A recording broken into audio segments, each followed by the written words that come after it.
So welcome to this workshop series. It's called Awakening Through Anxiety. Somebody's saying that my volume's a bit low. Is it a little bit low for everybody? No, it's fine. It's fine. Okay, good. So I'm just going to mute the chat. 1 second. Sorry, guys.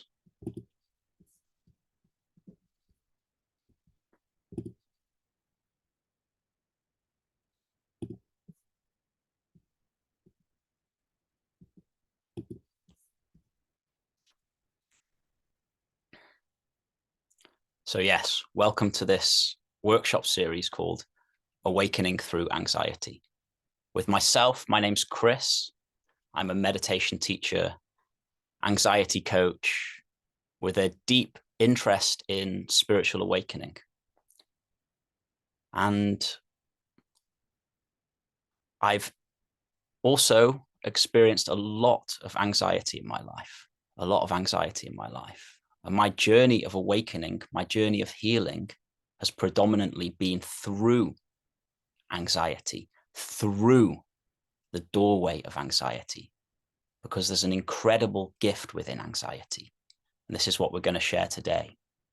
How to heal, how you can heal the psychological suffering that it causes, and how you can use the anxiety to awaken you to a deeper sense of your own self, awaken you to a deeper sense of your own being. But I'll get a little bit more into this soon. I'm just wanting to introduce Alex, the co-host. Alex, would you like to speak and say a few words and introduce yourself? And maybe let people know how the session's going to go. Yeah, sure. So hello everyone. Glad to be here. Glad you could all make it. Yeah, all 84 of us. Yeah, so today we're going to be practicing something called bioenergetics. It's a physical process, so it'll be quite interactive. I'll be leading the session, but that'll be in the next sort of 20-30 minutes or so. So yeah, hopefully it's just not too much of a surprise when I drop it on us. But yeah, I'll pass back over to you, Chris, for now. Thank you, Alex. All right, mate. Yeah.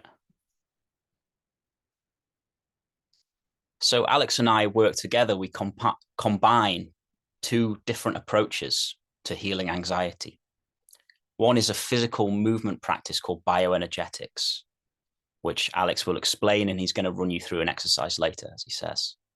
And the other is what you could call inquiries, somatic inquiries, bringing awareness into the body and bringing awareness away from the thinking in the mind, which is causing you suffering. Because anxiety only causes suffering, really, when it comes up into the mind and creates negative, fearful, worrying thinking. And that fearful, worrying thinking in the mind is what causes the suffering. The fearful, worrying thinking in the mind actually feeds the energy of anxiety in the body. And that energy of anxiety in the body then feeds more anxious, worried thinking in the mind. And we can get pulled into this vicious cycle of thinking, feeling. This vicious, anxious cycle of thinking, feeling. So what I'm going to talk about for the first 15, 20 minutes of this session, what I'm going to share with you is the two fundamental principles that are essential for transforming anxiety. They're essential for transforming anxiety. And when you put these principles into place, when you use these, not only can you heal from that anxiety, not only can you release the energy of anxiety from the body, but it also helps you to awaken to this deeper state of beingness, this causeless happiness, which we're all longing for. So the way I usually introduce the first fundamental principle is with a little story of my own journey of recovery, of my own journey of transformation. And a few of you have been on the call with me a few times before, so you'll have heard this story, but I'm going to say it anyway, again. So when I was 21 years old, I'm 30, nearly 33 now. When I was 21 years old, I entered into a crisis period, a period of the most intense fear, the most intense anxiety.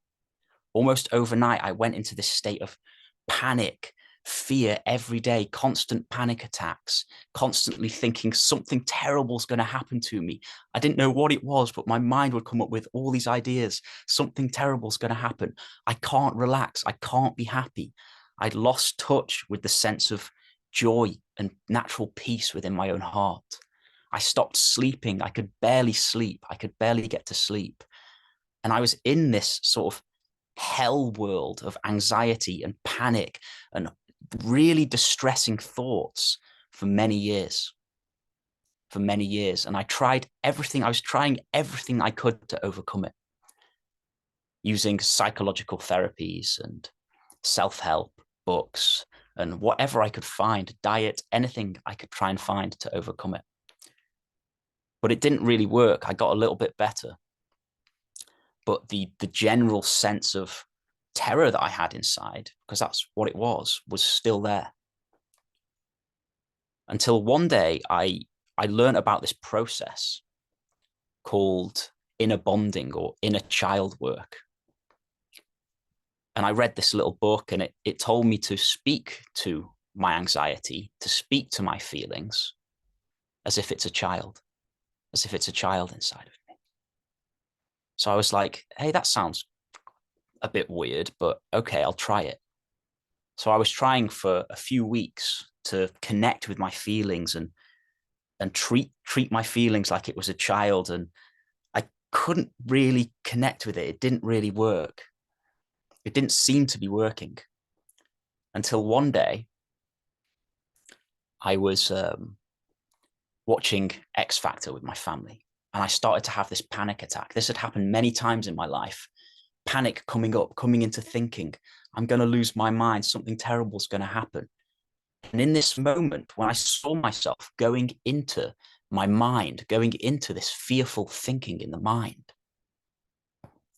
a picture of myself as a 9-year-old kid playing rugby, I could just see it in the corner of my eye. And I looked at it. And then I looked down at my anxiety. And I looked at this innocent, sweet kid, this happy kid that I was. And I saw myself there in this distress I'd been in for years. And in that moment, instead of running away from the fear, instead of coming up, running away from the fear up in the thinking, I dropped into it. I took my own hand like this and I said, I've got you, I've got you, I've got you. And in that moment of saying, I've got you, my whole attention dropped away from my head and into my body, into the very panic, the very fear that I'd spent my whole life basically running away from, and especially the last few years. And what happened when I dropped into this fear, when I brought my attention down away from the thinking in the mind, into the body, and I felt, I welcomed the feelings of fear in my body. They didn't overwhelm me. Instead, I entered into this state of complete peace. Bliss, you could call it. Ecstasy, you could call it at the time. And for the first time in all of these years of suffering, I'd found a way out of the anxiety. And the way out of the anxiety wasn't through running away from it, wasn't from trying to get rid of it. It was from wholeheartedly embracing the feeling of it in the body, wholeheartedly embracing the energy of fear that was in my body. And I'd never been into spirituality. I didn't know anything about spirituality. I didn't really want to know about spirituality, but I stood up and I walked outside, and I walked through the garden, and I feel this peace in my heart.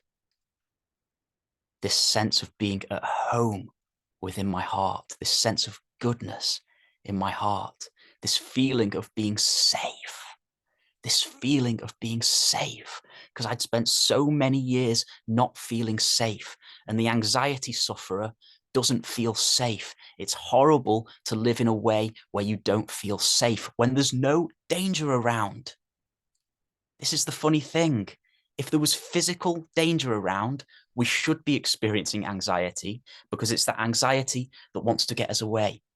But 99.9% of anxiety sufferers are in a warm, safe house. And you're still suffering with it. There's no danger around. It's an overactive nervous system. We developed it when we were children. We developed it when we were little kids as a way to cope with the world around us. Sensitive little kids brought into a house with, let's face it, usually unconscious parents. What I mean by that is they might have done their best, they might have been lovely, but they were probably living in their own reactions, not fully being there for the little child's nervous system like they needed. So the little child, as a way to cope with the overwhelming feelings in the body, feelings of fear, sadness, anger, whatever it is, the little child escapes into dreams in the mind, escapes into a story in the head. And then by the time we become adults, by the time we enter into adulthood, especially if you've got anxiety, you're living with a near continuous stream of worrying thinking in the mind. And you've lost touch with the connection to the body. And then you go to the GP or the doctor or whoever, and you say, I've got anxiety. And the doctors will usually give you a pill, some medication, something.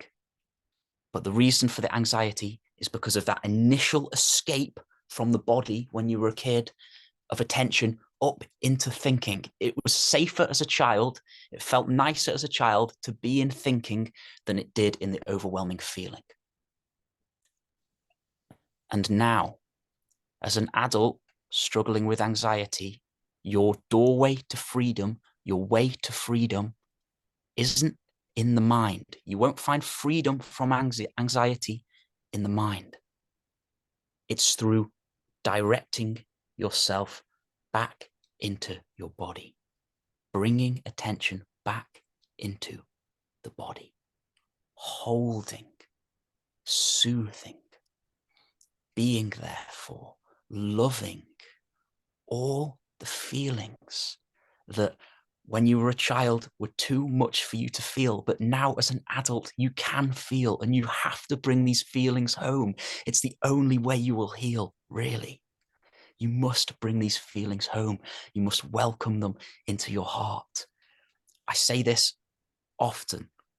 I've been teaching people about anxiety recovery and transformation since 2017, and I say this all the time. The way to heal anxiety is through love. The only thing that heals anxiety is love. It sounds, it can sound, what's the word? Cheesy or something, but it's true. It's true. We all have this love within our hearts. I want you to imagine now that you're walking outside and you see a dog with an injured leg or a cat with an injured leg. And it's sitting there in the cold. What would happen? This love would come out towards this child, this dog or cat. You would hold it. This love would pour out of your heart. If you see a child in suffering and you can help them, love will pour out of your heart towards the child. It might go into action, or it might just go into holding them while they're upset. We all have this love within our hearts, but we're not very good, usually, at directing it towards ourselves. We must learn to love our own bodies. We must learn to meet and love the anxiety within our own bodies. And when you do this, something quite magical starts to happen. instead of living, believing, the thinking, moving through your mind, which is a contracted state of being, instead of being identified with that mind, I am this anxious, worried person in the head. This person, when you bring attention into the body and you start meeting the feelings, that thinking mechanism starts to settle down. And you enter into your body, and through the doorway of your body, you're put in touch with your being, the goodness and wholeness of your own being. Why are children generally much happier than adults? Much more in joy, much more laughing, much more happy in joy, because they're living from their being. They're not living from their thinking.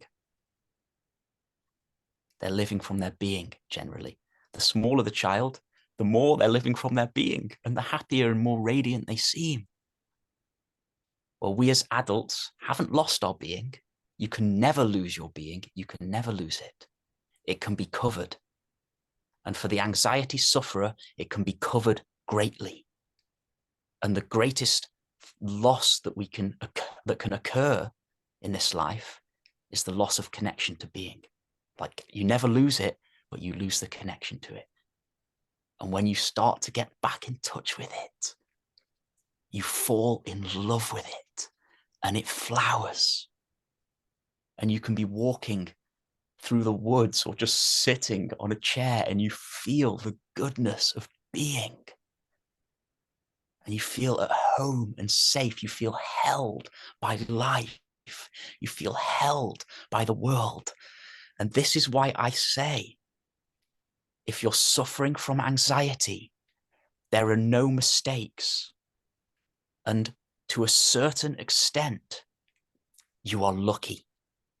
Now, lots of people will not like me saying this, but the reason I say you are lucky is because this anxiety affords you an incredible opportunity. This anxiety affords you the opportunity to truly awaken, to truly awaken, to awaken to that within you which can never be harmed. And there is so much freedom in that. And life becomes so much more joyful and light because of that, and purposeful because of that. And we need people to be awake in this world. You've seen the world right now. It's becoming a pretty crazy place. It's a pretty wild place right now. And we need you to discover this fearless nature within your own heart. So anxiety, although it's difficult, and I feel for everybody struggling in the grips of it, you can learn how to use it for an immense inner transformation. And the greater the anxiety, the greater the potential for transformation. But we all have the potential for this transformation. We get given exactly what we need. We just need to learn how to use it. And Alex and I set out tools, many tools to help people use this energy in order to awaken. Now, I've spoken for longer than I thought I would about that. I just want to say that I've explained it briefly. I've explained part of the process briefly. There's another part of the process which I'll go into later today or next week. But also, this isn't philosophy. We give you things to do to bring about this transformation, techniques and methods to bring about this transformation. I'm going to pass it on to Alex to see if he wants to comment on what I said or add anything to what I said. And I might go through one of these processes later if we have time. So thank you very much for listening. I'm going to pass it over to Alex now. Okay, yeah, I mean, to add to what's been said, I think, yeah, for me, I was like, I don't have no love inside, I don't have this potential. I don't have this experience of goodness. You know, I had so much stuff going on in my life. My body was just riddled with anxiety. It was just full of fear. Like there was no other experience for me in my life right up until I was like 20, 21, 22. It was just constant fear every day. It got to the point where I wouldn't even leave my house. Like I literally couldn't even step outside because of panic attacks and fear. So just to comment on what Chris was saying, that, you know, this innate goodness or this love is innate. Like we can't lose it. It can be covered, it can be veiled, we can not experience it, but that doesn't mean it's not there. And for all of us, well, certainly most of us, we have constricted and tightened our body, or tension, otherwise known as tension. And that is what is holding in a lot of this goodness, a lot of this love. So what I'm going to teach today is bioenergetics, and that is all about opening up the body, putting us back in touch with our body, with this innate goodness. Yeah, you know, for the average person, we are constantly living in the mind, and the more fear, the more anxiety we have in the mind, the further and further we go up into the mind, up into the head, up into thoughts. Yeah, and there's got to be a willingness, you know, just to kind of state this now, that there has got to be a willingness to feel what's going on, to feel the anxiety. It's not for the faint-hearted, for sure. You know, there's many tricks and techniques out there, you know, in terms of yeah, like cognitive psychology, which is great, but to really transform anxiety, to really awaken through anxiety, there has to be a willingness to feel the body. And that's what I'm going to be teaching us now.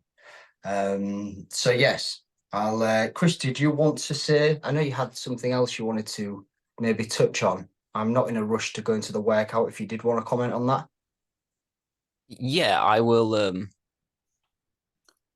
I'll speak about it for 5 minutes. Yeah, okay.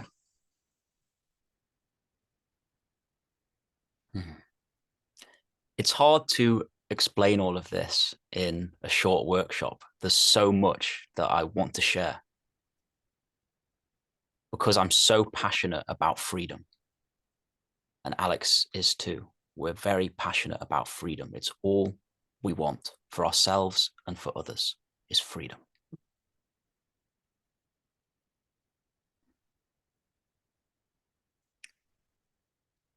So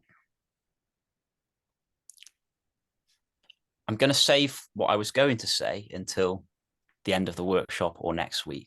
There's the second fundamental principle. Actually, no, I'm just going to do it. I said I was going to mention it. I'll just mention it quickly. I'll go into it deeper next session. The second fundamental principle, and this is very simple, and most of you have probably heard this, especially if you've been on the spiritual path for a while. But the second fundamental principle is simply the fact that you're not the thoughts inside of your head. You're not the anxious thoughts.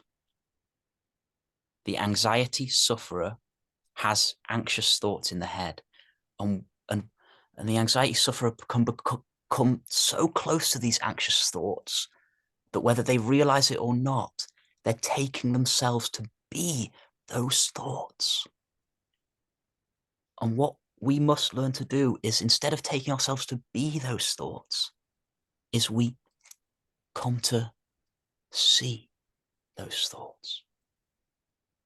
And so when you feel yourself being pulled into a pattern of anxiety, become aware of the mind, become aware of the thoughts moving through your head, and see that they're just happening. You're not creating them. They are just happening. They are happening inside of you. And as well as becoming aware of the thoughts moving through your head, become aware of the space within which they arise. This space, these thoughts are arising within a space, the space of your consciousness, the space of your awareness. And that space is at peace. And that space is free. So what I teach in my parts of the workshops, in my teachings, is these two approaches: how to bring attention into the body, how to stay with the feelings and not allow those feelings to drag you into thinking. And as well as that, how to just find more freedom within the mind. And the combination of these two things is absolutely potent for helping you not only heal anxiety, but also, as the title of the workshop suggests, awaken through it. Now, like I said, when we were kids, we had layer upon layer of emotions repressed down in our bodies. These children that we were didn't want to feel our feelings. We weren't conscious of this. We didn't know this. We learned mechanisms to not feel our feelings. So there's layers and layers of contracted feeling in the body. And this is where bioenergetics supports this process, because bioenergetics, what Alex is going to share, helps to physically open out these feelings from the fascia and tissue of the body. It helps to physically open up the energy that was contracted down as a child. And when you physically open up the body and you combine that with feeling, somatically feeling the body, then the anxiety has much more space to release from your nervous system. And it releases into the space of awareness. It releases into this love that I was talking about. So there's probably a resonance here. There's a resonance that, this makes sense, this makes sense. But we want to give you a full understanding. And that will just come with a little bit of time if it hasn't dropped yet. So over the next week, we're going to be sending some emails out with little videos and stuff. And then next week, we'll go even deeper into this work. But for now, I just want to say, again, thank you so much for being here. And let's jump into the bioenergetics exercises.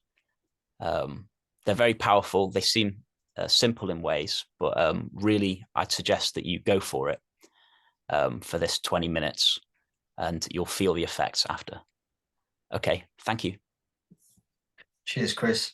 Yeah, and just to add on to that, like when it comes to anxiety, it is a physical process. It is a physical experience. You can't really think your way out of anxiety. We really have to get into the body and feel, physically feel. So yeah, we're going to be doing some bioenergetics, as I say. And what I love about this as well is that it incorporates the two fundamental principles, what Chris is talking about. We are coming back into the body, as I'll demonstrate in a minute, and we are also ignoring or being aware of the mind or of the thoughts. So when we practice in this way, when we practice bioenergetics, we are training ourselves to feel our body or to come into our body and disidentify from the thoughts, from the mind, or from that which we take ourselves to be. So it's a really fascinating practice that's very close to my heart. And yeah, I really encourage you to go for it, really take it on. You've given yourself the time tonight. You've taken time out of your day to be here. So yeah, take it on. We're all doing it together, which is good energy. So bioenergetics, body movement practice, consists of 3 elements, which is maintain a stretch. So we're going to be stretching our body in a particular way. And this is useful because, as I said, so many of our muscles are tight, they're locked, they're hardened, they're shut off. So we stretch our body in a particular way, and that opens up the muscles. That starts to open up the repressed feelings or the anxiety within them, the fear within them. So it's very important that we do the stretch, we maintain the stretch. Of course, if you've got physical problems, physical ailments, just take care. This is really about making friends with the body, coming back into the body. It's not about killing ourselves. It's not about pushing ourselves. Edge of the comfort zone is where you want to be. really. So maintain a stretch is the first component. Second, we're going to be breathing deeply in and out through the mouth. So you may practice yoga. It's not really similar to yoga, but I guess you could say it is in a sense. But we're going to be deep, open mouth breathing. And the reason I said about yoga was, if you do practice yoga or Tai Chi or Qigong and things like that, you may be inclined to breathe through the nose. I really encourage you not to do that. We're not aiming to calm our body or calm our mind. We are aiming to build up some feeling, some awareness back in the body. You know, as Chris was saying, we've kind of retreated up into the mind, and our awareness is somewhere around here, which is quite a scary place to live for the average person. So when we start to breathe deep in and out through the mouth, it activates our feeling sense. And that's what it's all about, activating that feeling sense, stretching the body, deep open mouth breathing. And then the third component, which is feeling the body, feeling into our experience.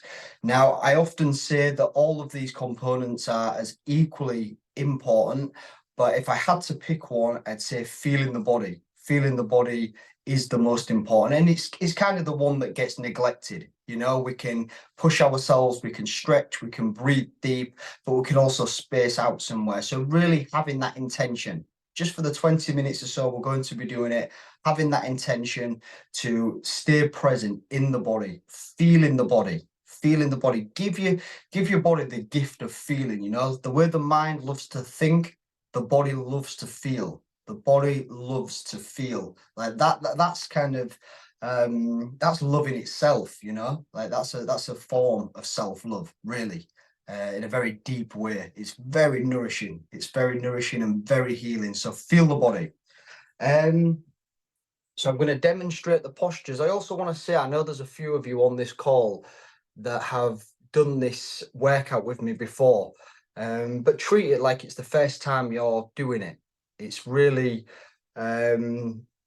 important that we approach it with a beginner's mind, you know, like don't try and switch off, or I've done this before, I want to do something else. Like with these postures, we can really go deep, like all the way, really.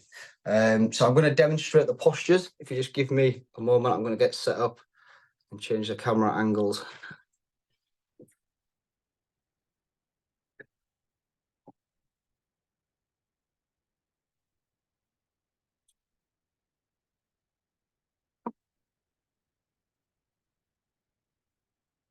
Right. Can you see me okay?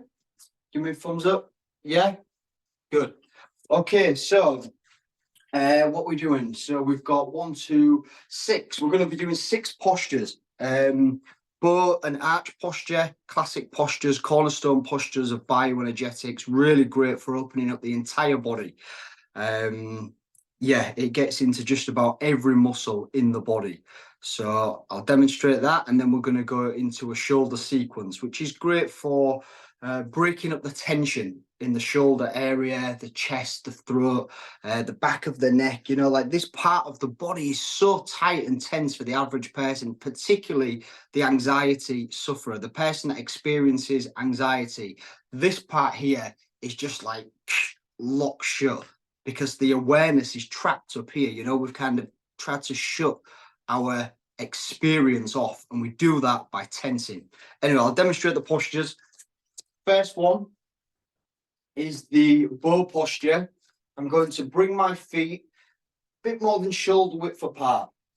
Nice grounded stance. My feet are roughly parallel, maybe pointing out a little bit. Nice bend in the knees. Tucking my top. And then I'm going to raise my arms back behind my ears. Hopefully you can see me okay. So I'm reaching up towards the ceiling, and then I'm pulling my arms back behind my ears, and my gaze is straight ahead. So I'm not looking up, I'm not looking down, my gaze is straight ahead. My pelvis is forward and my chest is out. I'm really meeting the world, you know, I'm sticking my chest out, I'm opening up the heart, I'm opening up this, in fact, I'm opening up this entire front section of the body. So So that's the bow posture. And once we've got it, the pelvis forward, the chest out, we start our deep breathing in and out through the mouth, charging up the body with oxygen, activating the feeling sense. So we push the pelvis out, chest, gaze is straight ahead, and then I start to breathe deep in and out, feeling my body.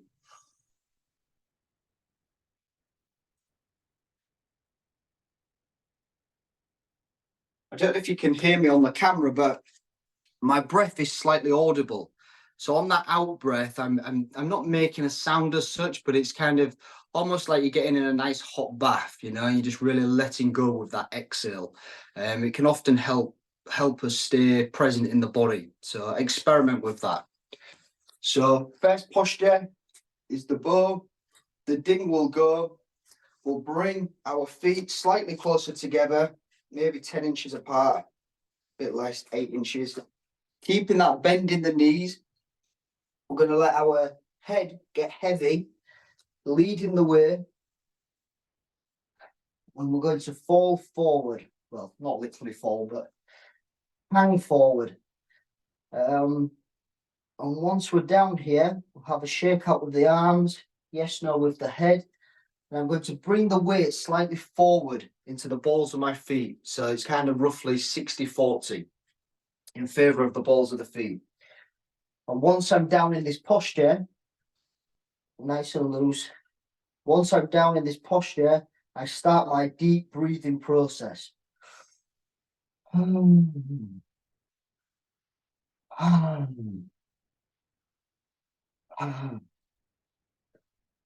as I'm breathing, I'm really feeling the body. You'll notice if you stay present enough with the breath, you'll notice that the breath activates the feeling sense. So as long as you are breathing, let me just read that. I've got a direct message.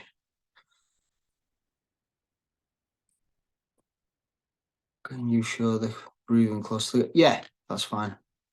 Okay, so the breathing, somebody's asked to show the breathing close to the camera. I mean, it's a little 10 on the side might be best. So I'm breathing through my mouth and I'm bringing the breath down to my lower belly. You know, if we watch babies when they breathe, if we watch animals when they breathe from the belly. Humans don't, we breathe from up here. You know, it's kind of half the cause of anxiety, I'd say, shallow breathing. So as follows, watch my belly, hopefully.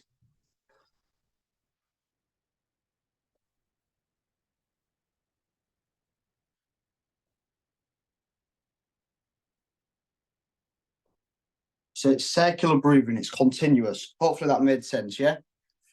Yeah? Cool. Okay, right. Bow posture, arch. I'm going to be demonstrating this and also giving us encouragement, so don't worry about remembering it all. Then we're going to go into a shoulder sequence, which goes as follows. We're going to take a nice grounded stance. We're going to face the camera, we're going to face each other, bring the arms or the shoulders to meet in the middle. So I'm kind of crossing over my arms. I'm not using my arms as levers. I'm not holding anywhere. I'm really stretching the back of my shoulders. So I'm opening up this part of my body. So stretching, stretching, stretching.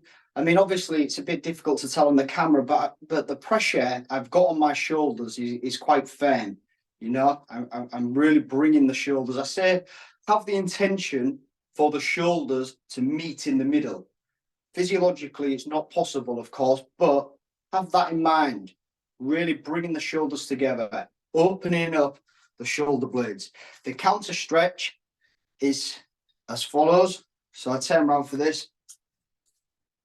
So I'll be in my nice grounded stance, and then I bring my arms back behind my body, and then I continue to stretch. I'm really grinding into my shoulder blades there. I'm really feeling that pressure. And once I've got the posture, once I'm in the stretch, once my muscles are becoming activated, I start that deep breathing process as follows.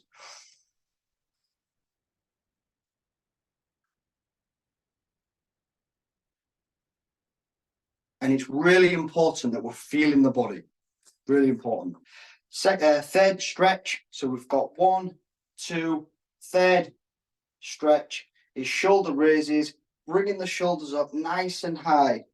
Really raising the shoulders up now. Bringing them up as high as we can. And breathing deep in and out through the mouth. I say this posture alone, I mean, years ago when bioenergetics first came on the scene, they used to recommend this for people that suffered with anxiety. Like if you see the person that suffers from anxiety, quite often their shoulders are raised and it's kind of embody this kind of fearful, walking on eggshells, you know, nervous type of posture or embodiment. They embody anxiety. So doing this, raising the shoulders, we're counteracting that. Yeah. So 1, 2, 3, and then the final posture, which is a little bit more dynamic, or is more dynamic, we're going to throw the shoulders down.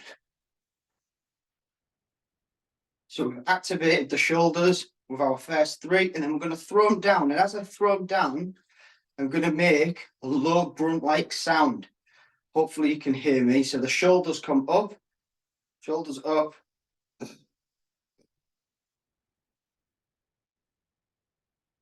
Can you hear me making that sound? Yeah? So I'm making the sound from my belly. I'm really getting into my belly. It's not coming from the throat or from the mind. I'm trying the best I can to make a sound from my belly, getting in touch with that primal side that we all have, but many of us cut off from. And you know, if you're in a space where you can't really make sound, it doesn't have to be a loud sound. In fact, the lower the sound, the better. And if you can't make sound, maybe the baby's in bed or something, then that's okay. Just throw the shoulders down and do what you can do. And then I think we'll finish with a little bit of shaking. Maybe Chris could lead us through a meditation or something like that, just to integrate, and then we'll come back. How does that sound? Yeah, good. Just have a look. Yeah, cool. Okay, guys. So let's take our positions. Taking it on. We've got 20 odd minutes of this. So just give yourself that time. We're going to be working on a 90-second ding. We're going to go around 3 times with the bone arch. And then we're going to go into a shoulder sequence 1 time. I don't think you can hear the ding, but I'll just let us know.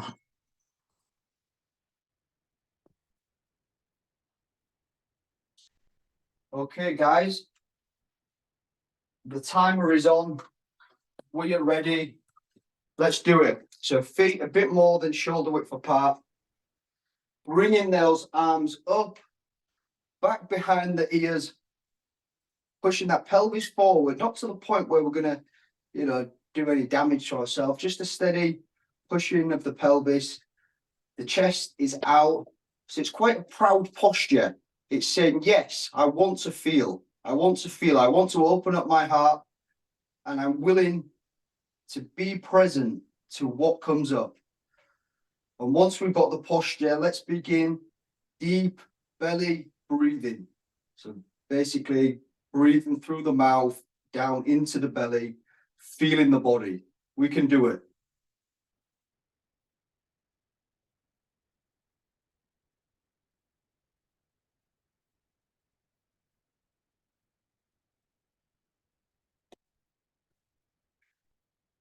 Reach it up exactly as we are. The ones that I can see on screen have got it perfectly. Exactly as you are. And keep that breathing going. Deep belly breaths.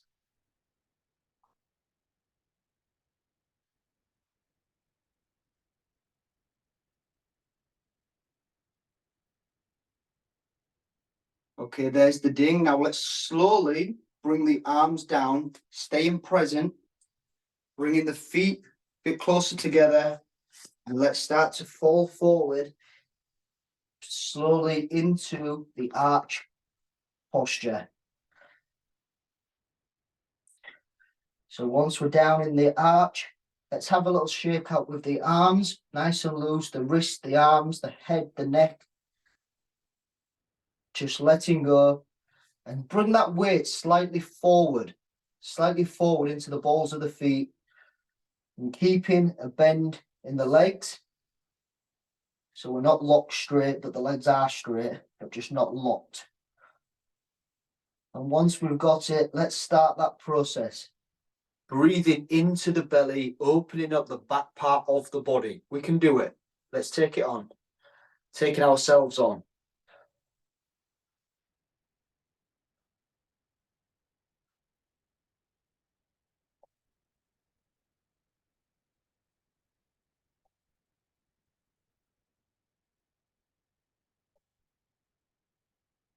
The breath comes in and we are feeling the body. The breath goes out and you're also feeling the body. Learning how to feel.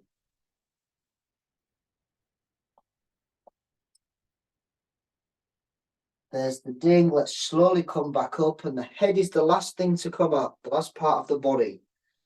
So one vertebra at a time. Nice transition.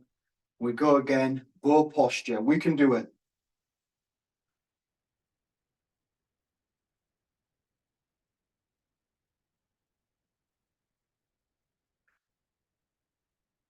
And it may be that there's a little bit of shaking happening in the bow posture. It can be the case. And if that is happening, that's fine. Allow it.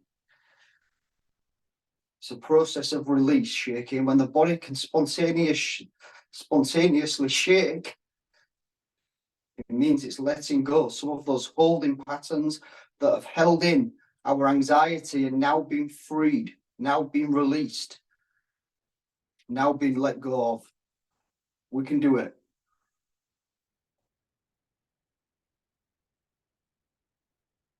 Ah.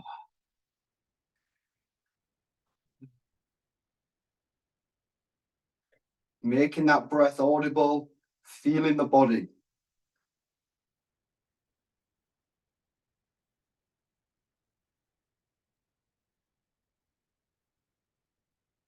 Beginning to feel our aliveness again, no longer living in fear.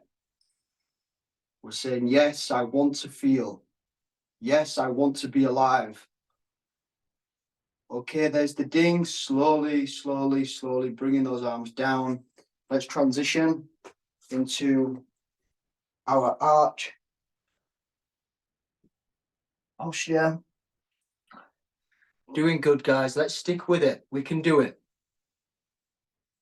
Once we're down, having a little shake out, making sure we're not locking anywhere, and then start to breathe deep.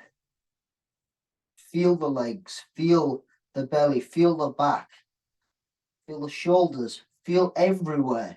How deeply can you feel? Is a good question when we practice. What is the deepest you can feel?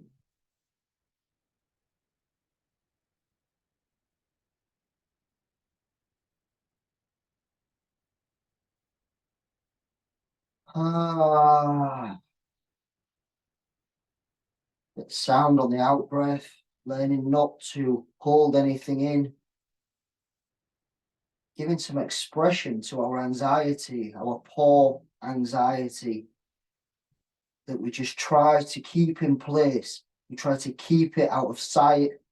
We don't give it a voice.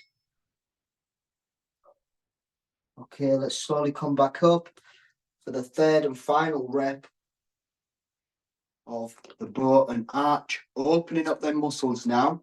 It can be quite common that as we go through this, we start to space out a little bit. So having that intention, no, I'm here for myself. I want to be free. If anxiety wants to come up, then I'm here for it. I'm here, willing to feel, willing to be free.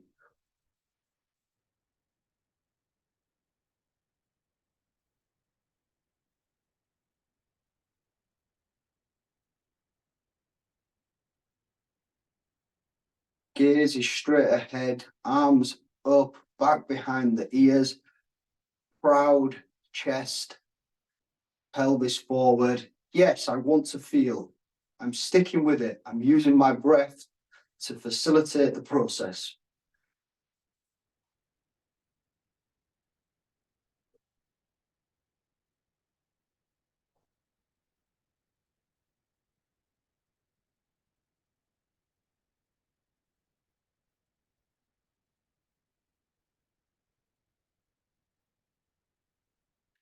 Deep, continuous breathing.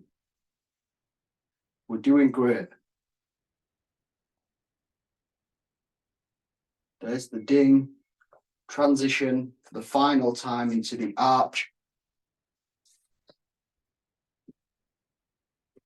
So the feet are a bit closer together. Intuitively feeling into the body whilst breathing deep, charging up the body.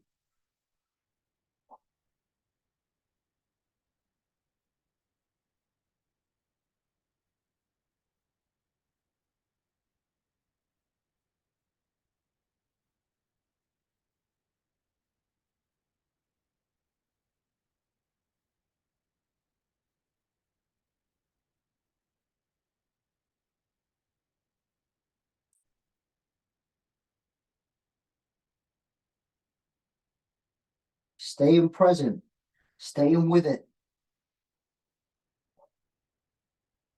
Is that weight forward? Are we nice and loose in the arms and the hands? Is my breathing deep? And can I feel what's going on? Ah.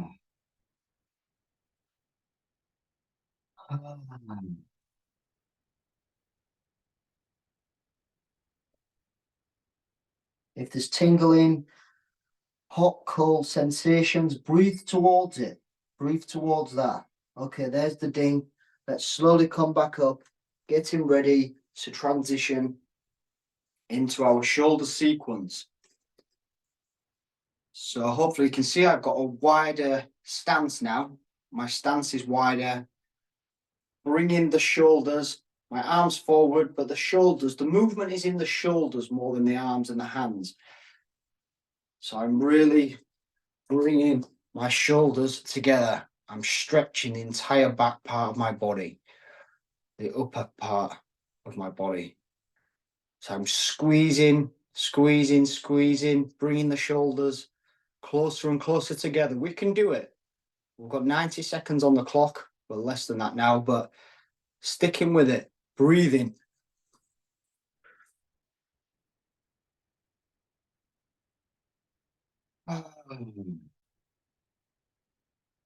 So many of these muscles have just been holding on for years, decades even. Just holding on, holding everything in.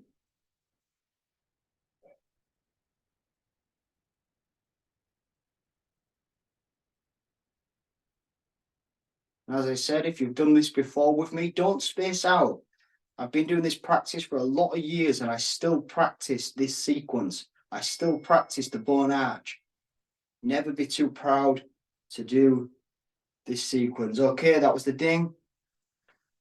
And then keeping your wide stance, bringing the shoulders back behind your body. Obviously, you don't need to turn around. I'm doing that to demonstrate, just in case anybody did. So now let's squeeze the shoulder blades together. We are grinding into the muscles. Squeeze, squeeze, squeeze, whilst breathing and feeling.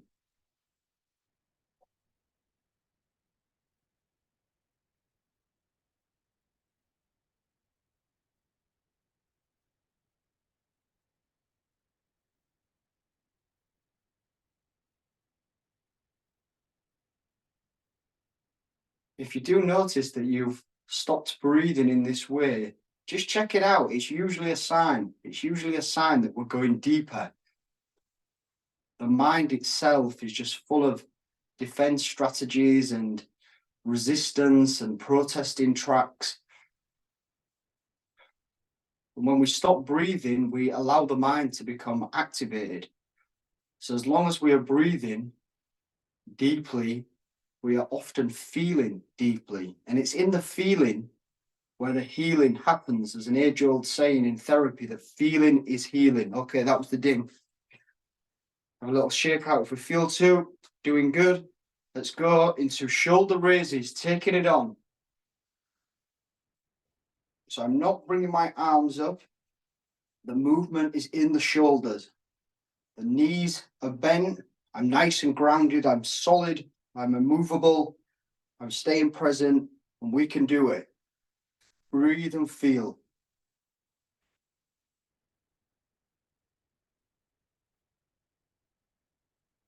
Keep them shoulders up. And feel into the shoulders. How often do you feel the shoulders? Probably not so much for the average person.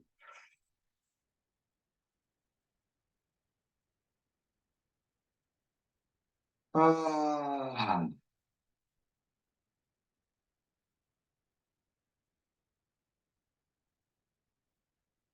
Nice and relaxed in the body, but the shoulders are up, and that is where we are activating the tension. We are deliberately building tension in the shoulders. There's so much anxiety in the shoulders.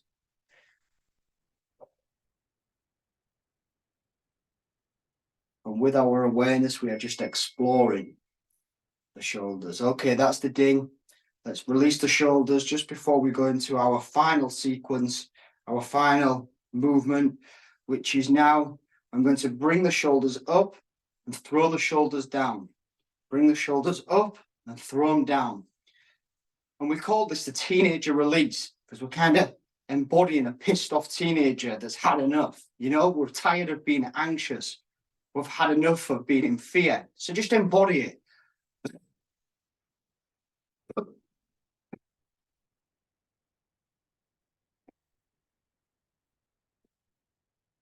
Very primal. Get into it. Get into the body. It may feel awkward. It may feel daft. It may feel whatever, but we don't care. We don't care. Make the sound. Throw the shoulders down. Taking it on.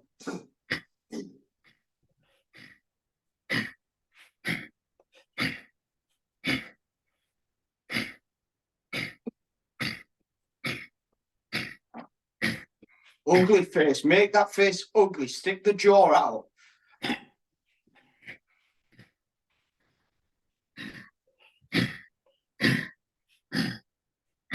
We can do it.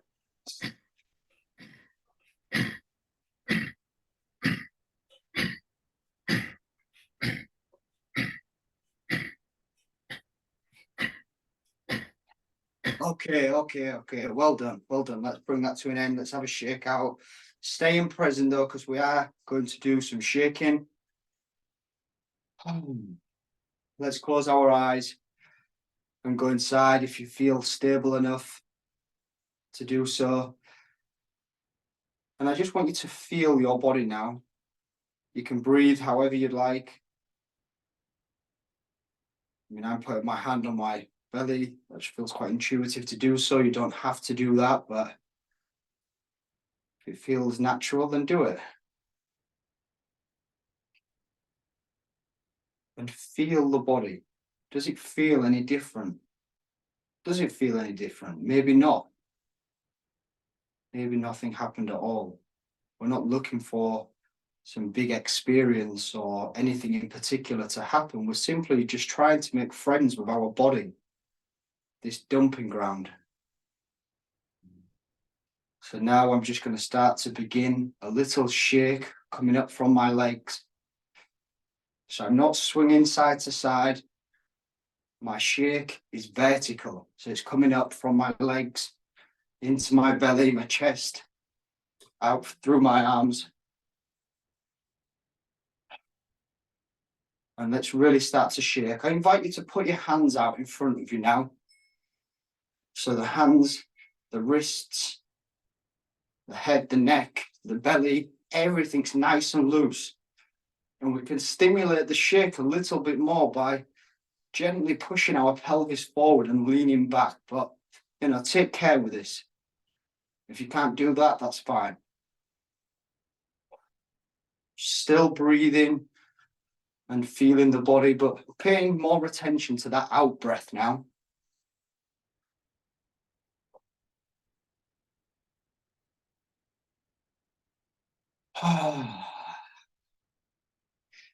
Eyes open or closed.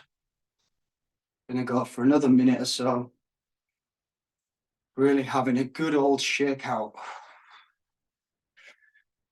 And making sure that the belly is loose and you're breathing down there. We unconsciously hold in the belly. So it's really good to exercise a part of the body, getting some feeling down there.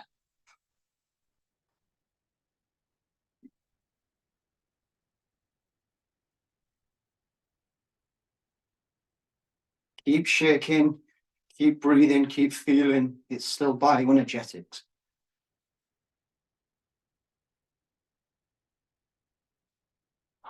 Keep shaking. Ah. Okay, let's bring that shake to an end and find our way back to where we started. I mean, in a seated position.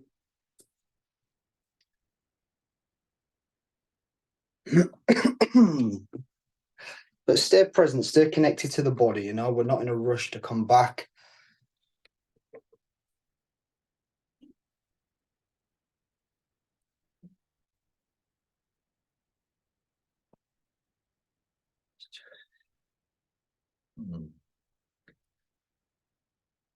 Well, that was bioenergetics, a little taster of bioenergetics.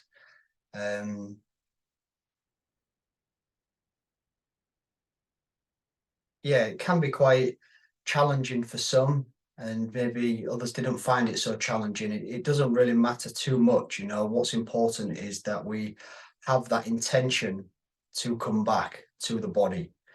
We all know what it's like to live in the mind, and it's not a fun place to be. So practicing in this way really brings us back in touch with our body, if not straight away, over time, and it usually is over time. And we have to remember, you know, like the body is where we really meet ourselves. It stores everything. Our entire history is in the body. It's also where we meet other people, not just intimately or sexually, but having that physical touch, that connection with another, hugging. So yeah, a huge, huge well done to every single person. You are amazing. But I will, I'm going to leave it there for now, guys, and pass the baton to Chris, who may or may not guide us in a little bit more meditation. Yeah. Oh, right there. Thank you, Alex. Thank you. Yes, I don't know who's speaking, but thank you.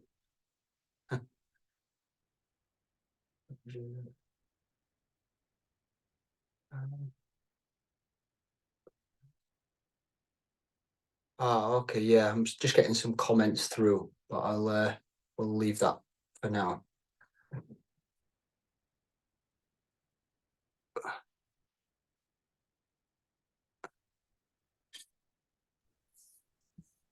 I was just speaking, but I think I was muted. So I was saying, thank you very much, Alex. That was awesome. I love doing that. So thank you. Yeah, thank you. So guys, what I'm going to do now, just for a few moments,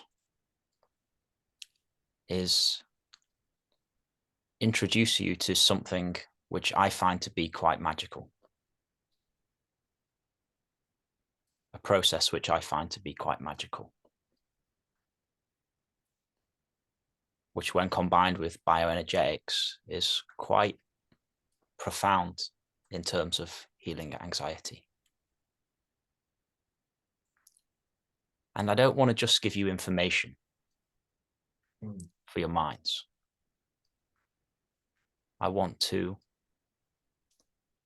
you to follow me in the experience as best you can without any pressure. It's not hard.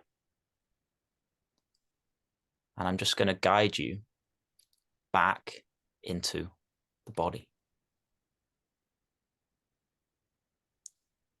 So as I said at the start, the anxiety sufferer has most of their attention in the thinking in the mind. And it's attention, giving attention to the thinking fuels the thinking. So in order to overcome this, in order to reverse this process, all we must do is withdraw attention away from the thinking. For some of you, you'll know this. You'll have done this many times. For others, it might be new. So place your hands like this up towards the ceiling. And if you're feeling any emotions from the bioenergetics, it can bring emotions up, and that's good. They come out of the nervous system to be healed. So whatever you're feeling right now is completely welcome and completely okay. Now place your hands on your lap, facing up towards the ceiling. You don't always have to do this, but it can be helpful. And I'm going to ask you, without looking at your hands, can you feel them? Can you place your attention in them? You don't have to think about this. You don't have to think about your hands. You just feel them. Now notice how when I say this, feel your hands, without you having to make any effort at all, quite naturally, quite easily, your hands become a little bit more vivid within your awareness. You might feel it as a tingling in the fingers, a warmth. You may even feel this inner energy of the hands. And notice how the more attention you place in the hands, the more you rest your attention in the hands, the more vivid they become within your awareness.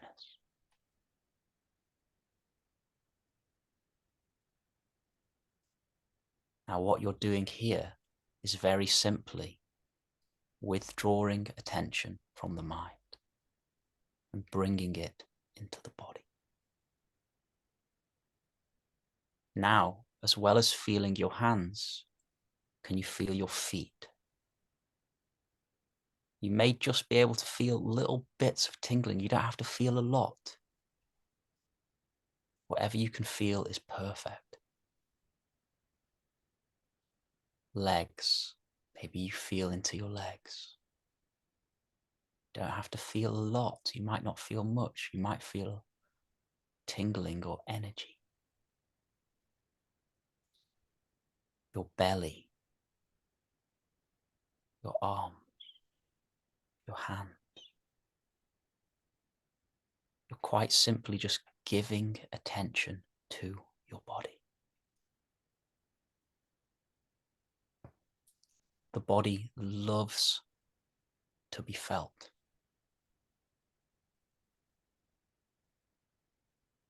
Now, as you're feeling your body, you may or you may not notice emotion, anxiety, sadness. You may feel it as a sensation in the heart, throat, shoulders, belly. If you do, this is good. In the same way that you are feeling your hands, you also feel the feeling, feel the emotion, feel the sensation. You let whatever you're feeling in your body come a little bit closer to you. You may put one hand on your heart if it feels right, one on your belly, and just breathe into your body.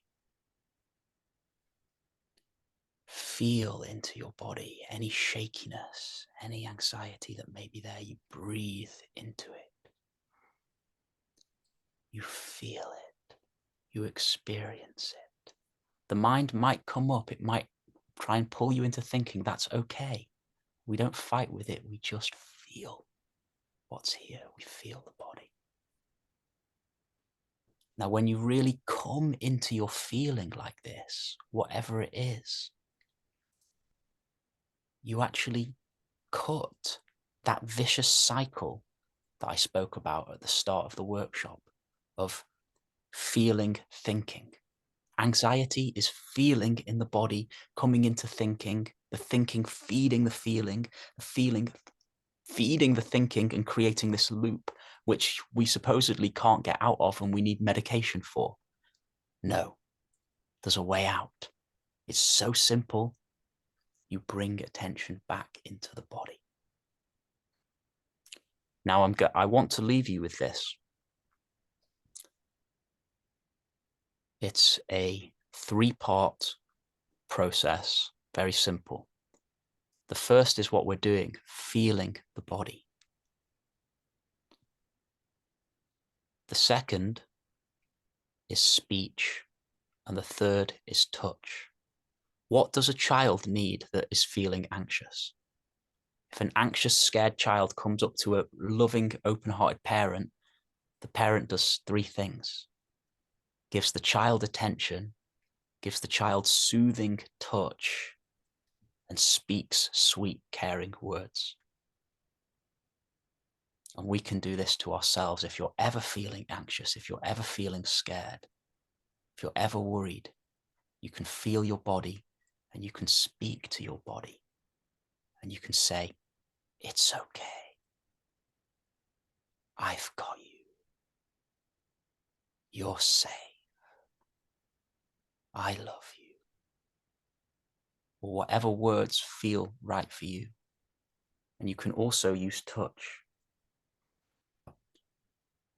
Stroke your hand, stroke your arms. It's okay. I've got you. I love you. You're safe. You're safe.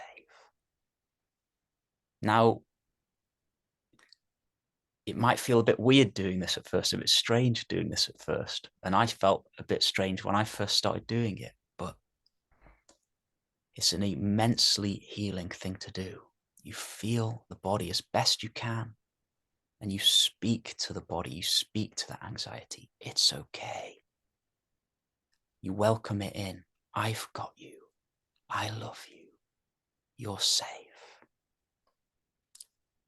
If there's 2 things that you can say to the anxiety or the feelings in your body, for me, they would be, I love you. It's okay. I love you. It's okay.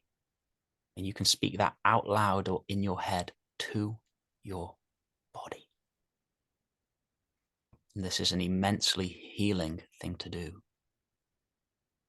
And the anxiety sufferer is living with a split inside, a split between body and mind. So they feel something's missing in life. Something is missing. What is it? Life isn't quite right. So we might try and fill ourselves with food, with addictions to technology, with whatever our addictions are. We try and fill that hole. The hole is simply you've split attention away from the body. The mind, you've come up into the mind up here, and your feeling in the body is down here.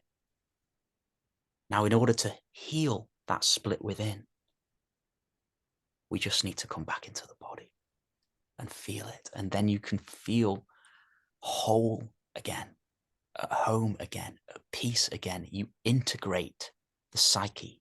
You integrate the psyche and you heal.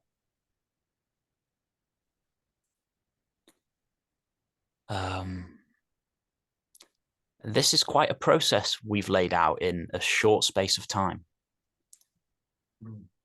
And we hope that you've gotten something out of it. We hope that there's been a resonance and you've really taken something away from it.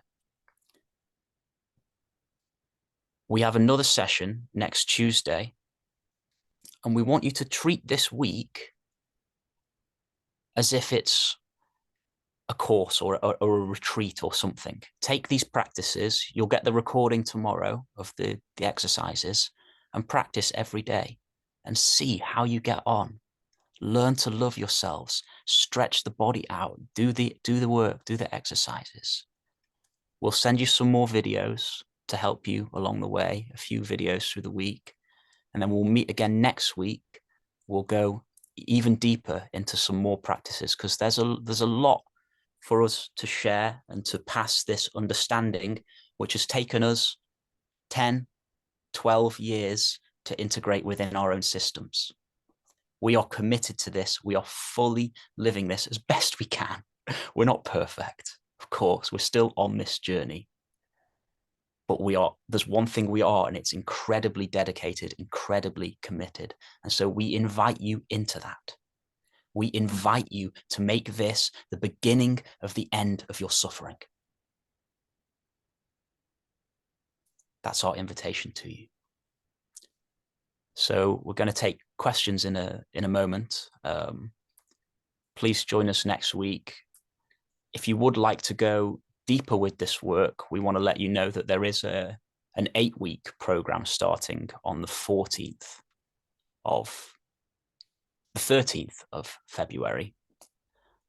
Very full program with weekly guided meditations and weekly live bioenergetic sessions, and that will be, we really want you to go through a shift in that program. We want you to take this understanding and really embody it, really come into it and really go through a shift. And it has the potential to completely change the trajectory of your life, to take you in a completely different direction, so that you can come into this peace that we're all longing for, this peace which is what every single person on the planet is looking for. We all want this, and the person suffering from anxiety has the opportunity, because the suffering has gotten so much that it's forced you to take action. It's forced you to come on calls like this. It's forced you to look, how can I overcome this? And if you didn't have the anxiety so bad, then you wouldn't be looking inside. You wouldn't be trying to discover a deeper sense of yourself. So see it as a gift. You need to use that gift. You need to discover tools which work for you and really embrace it. So we're going to go on to questions. I'm going to pass it over to Alex, see if he has anything else to say before questions, and then we would love to take any questions that any of you have. Oh, we've got some comments in the chat, and then I'll open the chat up as well. Yeah, I think we can just go straight to questions, to be fair. Yeah, there's nothing really I need to add. Okay, I'm going to open the chat up so people can chat to us. Okay, so if anyone has any questions, then we would love to hear from you. You can write them in the chat, or you can raise your hand. Either way is fine. Okay, Babette, I'm not sure whether I pronounced that right. You're still muted. I've just asked you to unmute. Okay. Yes. I just wanted to ask, I do have a neurological disorder, and it only affects my jaw. And so I know that there are times where it's difficult for me to breathe consistently, what I would call through my belly. You know, those deep breaths. And I've been working on this for quite a long time. So when I am leaning forward with my knees slightly bent, hanging loose,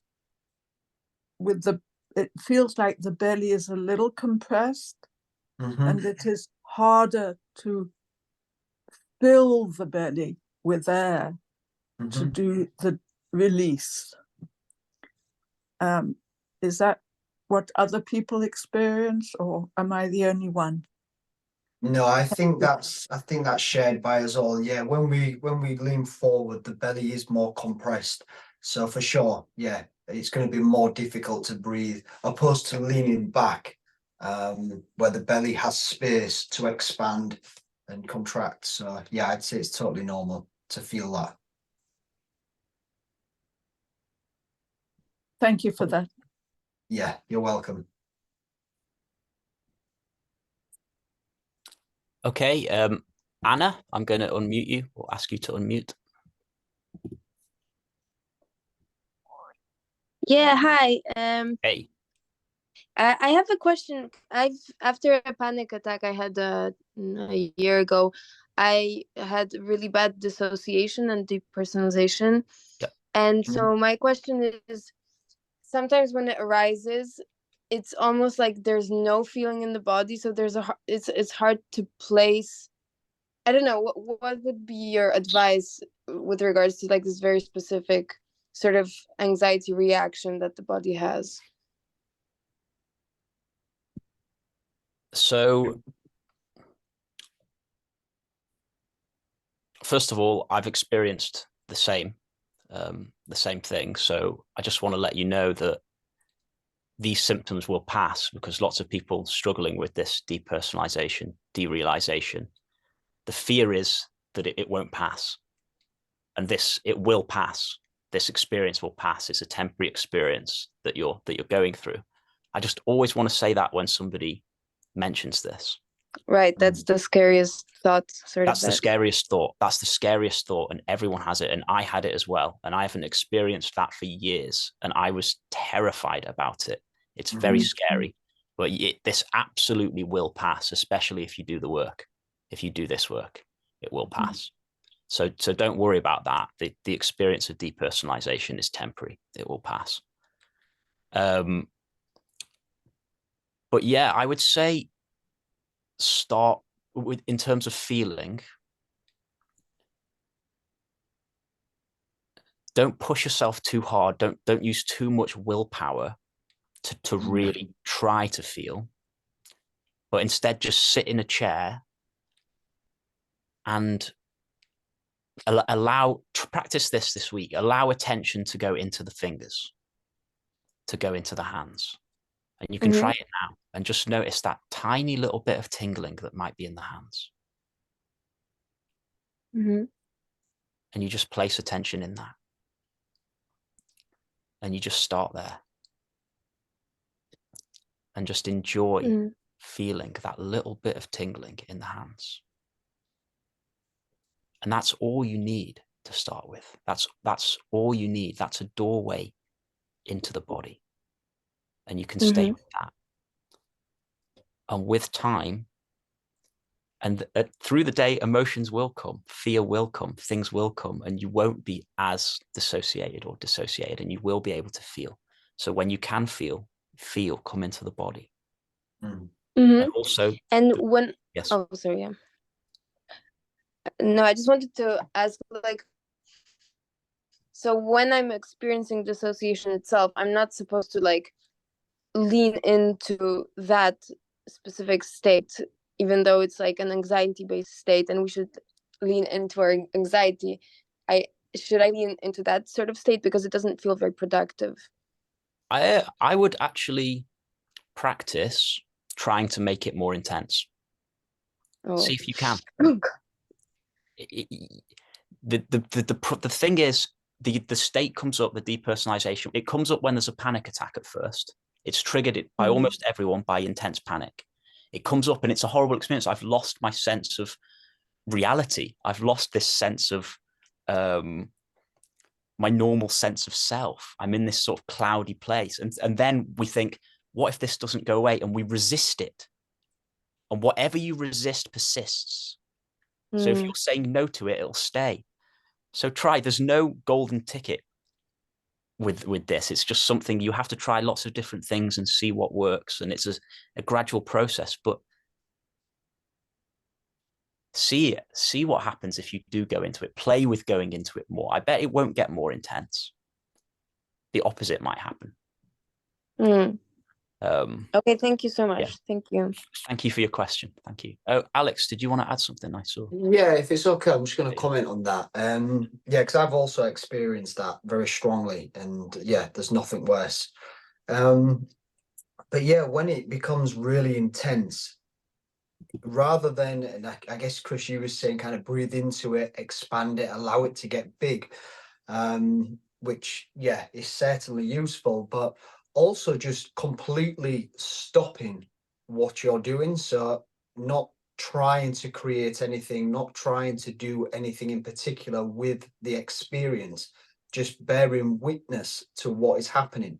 And we do that by stopping, just fully stopping, dropping, not allowing any movement with our thoughts, with our attention. And in that, we become more open, we become more receptive, we allow the experience to start to come through. You know, I'm kind of speaking from personal experience here, because when I first started with this work, I used to charge at my body. If I felt anxious, I used to really breathe into it, and that was super effective. But more recently, I've realized that I can allow more feeling, more experience to come through when I just don't do anything. Like, it is possible. It seems impossible because we're always doing something.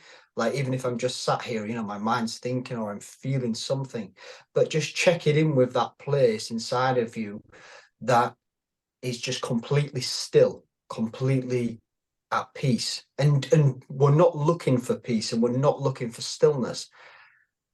It's just a stopping, and in that we become more open, and the more open we can become, the more the experience will come to pass, because it's the resisting, as Chris was saying, that keeps it trapped. It keeps it there. It keeps us holding on.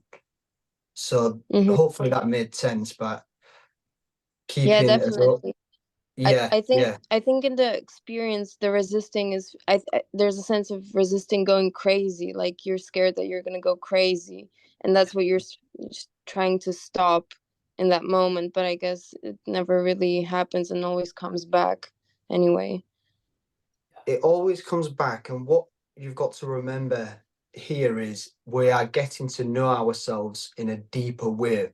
So that part of us that could go crazy, or what we're telling ourselves, you know, I may go crazy, I may lose myself. Well, is that yourself? Is that who you are? That's the question. And in stopping and coming into our body deeply, not through force or will, I guess there is an element of that, we start to know ourselves as something else, something much deeper. And then depersonalization and things like that don't have as much power, because right now it's like, well, I am the depersonalization, I am disassociated. Well, what's the I am? Come into that the best you can, you know, as well. And this is, it's not a quick fix. It takes commitment. It takes real intention to come back, to be willing to come back. So I'd recommend that you experiment with what's been suggested. Yeah, thank you so much, both of you. That's really helpful. I'd just like to add one thing that came up when you were chatting.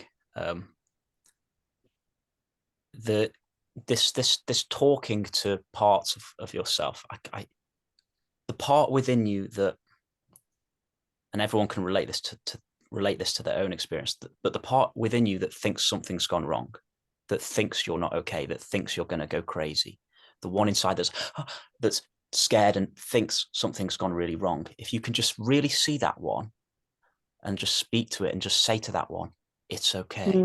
It might be in the throat, or you might feel it even as a mind thing, just this aspect, this childlike fearful aspect that thinks, something's really gone wrong, I've ruined my life, whatever it is. And you notice that one and you just say to it, it's okay, sweetheart. It's okay, darling. It's okay. It's okay. And just play with that. See if you can get in touch with that. And when it hears that message, sometimes it can soften and settle down. So Thank you so much. Yeah. Thank you. Does anybody else have any questions? Want to come onto the mic, or otherwise we'll go into the comment questions. Margaret, did you have a question, or are you just accidentally muted?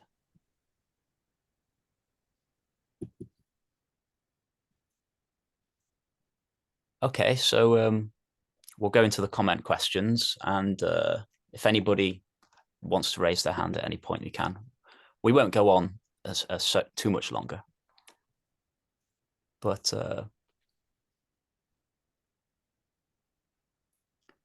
so there's one question. If we're not in a place to be able to do the full course, will we still get a lot from this evening and next week? Yes, we want to give you a lot, as much as we can over the next 2 weeks. We want you to really get something out of it. So yeah, please come next week if you've resonated with this session. And as I said, with the bioenergetics workout, you know, I've been doing that sequence for a lot of years, and it continuously gives me results. It gives me change. You know, you do the work, you get the result, and it's not like anything else where you kind of master it. It's actually a never-ending journey, which is actually quite a good thing. So you can use the postures, what we've done tonight, watch the recording that Chris will send out, and you can get change. You can get change and transformation from that, from just doing what we've done tonight, in terms of the bioenergetics, and of course with the things what Chris shared. So yeah. Okay, so Alex, somebody says, do you recommend these techniques for working with depression? My depressive episodes have always interlinked with anxiety. Yeah, absolutely. I mean, the charging of the breath, like really building up energy in the body is going to be good for depression, you know, just to get the energy moving. And yeah, from a body-based perspective, we kind of look at depression as a defense mechanism for anxiety. So if you've got anxiety going on, the depression usually comes in as a way to kind of shut down the experience. You know, I've been living on that nervous edge. I can't take it too much more. So the depression comes in. So working with bioenergetics is working with anxiety and depression simultaneously. So yeah. Yeah, and you might find a lot of people with a lot of anxiety get depressed because the anxiety is so hard. When the anxiety lifts, there's less depression. Sometimes depression is just being so fed up with the anxiety. So yeah, it does. So how to manage agoraphobia? Alex, do you want to speak on that one? I mean, if we kind of just look at it as anxiety, you know, it doesn't matter if it's kind of panic attack or agoraphobia or, you know, social anxiety. Ultimately, when we're working in this way, we are working with anxiety, with that uncomfortable feeling. So I guess I'd just say gradually coming into the body when anxiety is present, feeling into the experience of anxiety. Yeah, it's not really a technique as such, like a cognitive way, like do this and follow these steps. The process is simple practice of just feeling into our experience, feeling into the body. Yeah. I'd like to add something to that.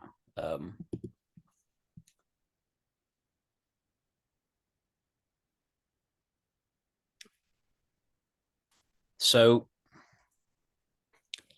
agoraphobia, it's intense anxiety. It's an intense fight and flight within the nervous system.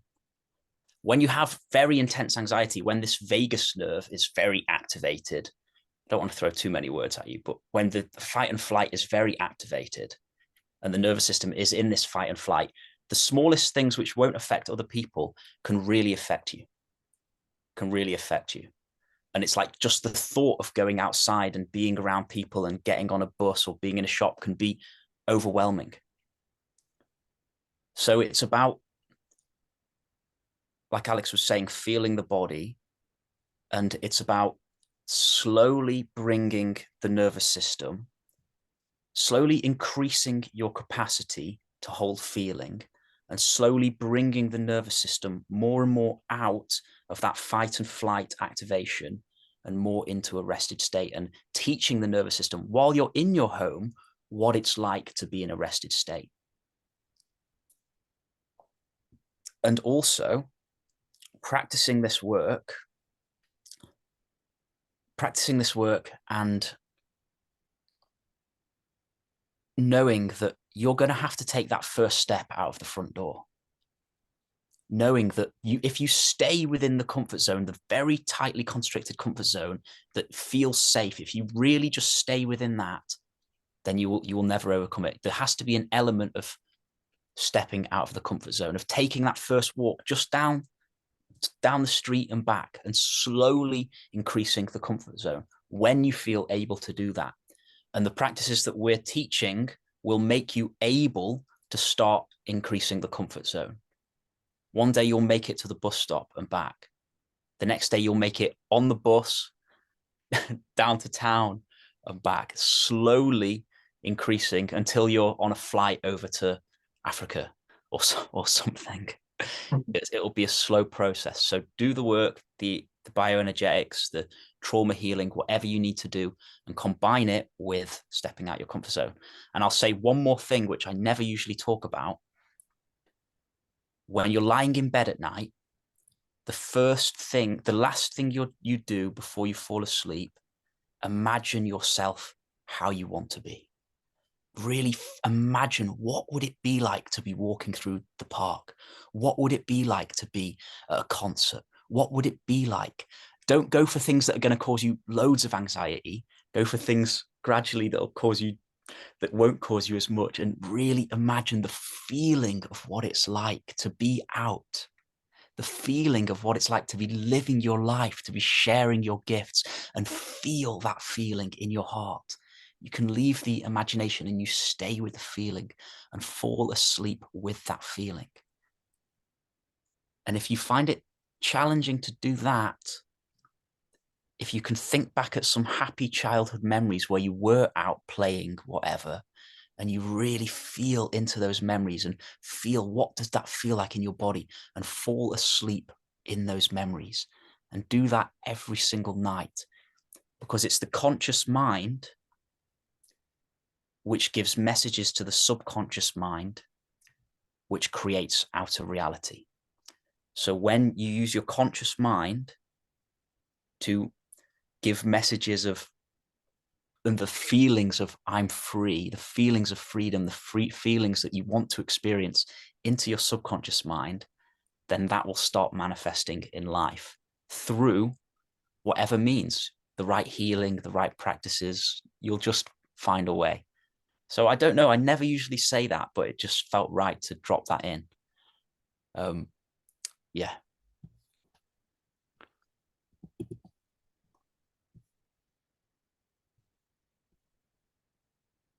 How to quickly get out of a freeze response. I just can't move or think when this happens. Alex? Yeah, so I think with the freeze response, which I know so well, like the freeze response is just, that has been, my experience most of my childhood and teenage years, and even my early 20s for sure, just like really being frozen in here. Well, first of all, you've got the awareness of it. Like, you're aware that you have frozen. There's an awareness there, and that's kind of what helped me. Was, I never knew that I was living in this freeze response, that was my experience, because I was just frozen all of the time. It was like nothing new, that was just my experience and how I experienced the world and myself and so on. So I think just having the awareness of being in that freeze response is a good first step.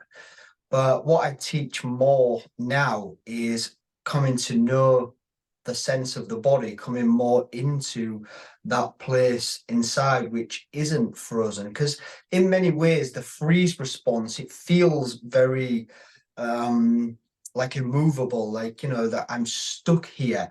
But there is a part of our experience that isn't that. We are seeing that. I said we've got the awareness of that. It's almost like a personality or a sub-personality, a part of you. There is something deeper within that isn't frozen. And simply just turning, I'm going to talk about this more next week, the sense of the body. I'm going to do a bit of a talk on it. But coming to know the sense of the body, simply just turning our attention towards that, the freeze response just falls off and then it comes back up. And then we turn our attention again towards the sense of the body. And when I say the sense of the body, I simply just mean that effortless sense of existence, just really tapping into that part of us that couldn't be frozen or isn't frozen. And it's a gradual process. It takes time. If you're like me, where the freeze response was your reality for a lot of years, it takes commitment and dedication, but you've got the dedication because you know the freeze response, you're in it. So you've got the possibility of knowing the sense of the body, which when you know the sense of the body, there's not many things that can really move you. You know, it doesn't matter if it's anxiety, depression, rage, lust, whatever. Coming to know the sense of the body is really starting to know who we are on a deeper level. And I think, yeah, that's what I point you to more. Hopefully that was helpful. Yeah, thank you, Alex. It just kind of triggered something for me to say. Bouncing off what you were saying, like sometimes I've been in so much fear, so much going on, that all I could do was lie in bed in the fetal position and just lie there. And I got this pointing from this teacher. A couple of teachers said this to me. It's like, no matter what you're experiencing, can you just sense something within your experience? Even if the thoughts are going on, even if the body's all this, even if you're in a freeze response, can you sense something, even if it's small, a tiny, tiny little place inside that's okay? A pinprick of okayness inside. Can you feel that? And you may be able to feel it now. So we're together, just this little place of okayness. No matter what you're experiencing, no matter whether you're in a freeze state or not, and can you just place your attention on that? And the more you give your attention to that little place of goodness inside, that little place of okayness inside, that little place of goodness and okayness grows and starts to flower. And I've had it many, many, many times where I've laid in bed in the fetal position, feeling stuck, feeling whatever, and I've just gone into that space. And that place of goodness has flowered inside. That place of beingness has flowered inside and grown inside. And that has become the predominant experience. And the experience of struggle and suffering just fades and fades until I'm in joy and bliss. But don't look for the joy and the bliss. All you need is the tiny little bit of okayness. That's enough if you give your attention to it. So I just wanted to add that. Yeah, and if I was going to define the sense of the body, I'd say that that's what it is. It's fundamental okayness. Yes. That's it. That's it right there. Yeah. Yes. It's a good pick up. Yes.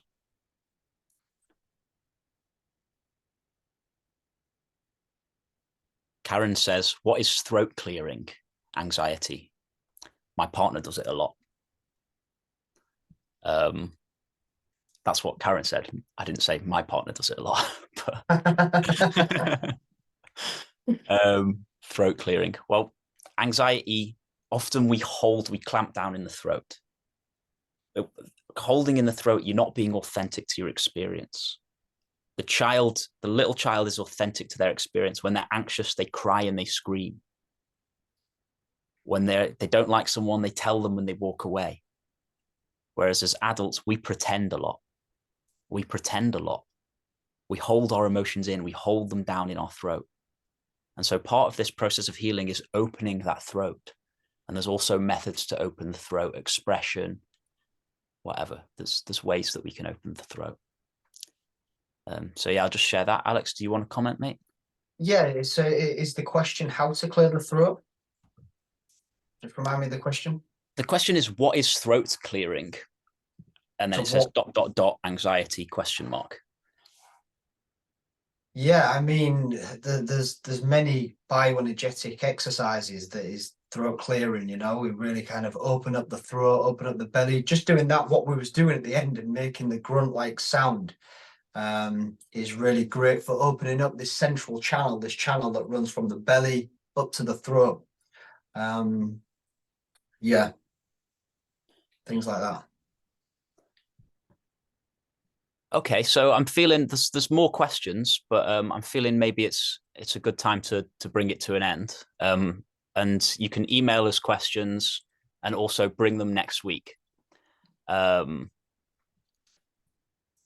yeah, Linda says her husband is agoraphobic. Yeah, if you want to bring anyone along to the call next week, it's okay for them to just come to the second one. That's fine.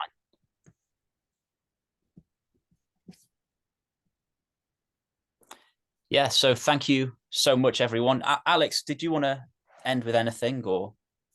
No, just a big thank you and a well done for going for it. It's not easy work, and yeah, hopefully see you all next week. As Chris said, we'll be sending out the replay so you can follow along with the bioenergetics and things like that. And I really encourage you to go for it. You know, take it on. It's only a week. Yeah, and see what happens. You know, I've got nothing to lose, and you can always reach out to us if you need a bit more support. We yeah, we'll love to support people and do things like this, so it's what we do. So yeah, see you all in a week's time. Okay, thanks so much, guys. Same time next week. Take care. Bye-bye. See you guys. Bye-bye. Bye-bye. That was good.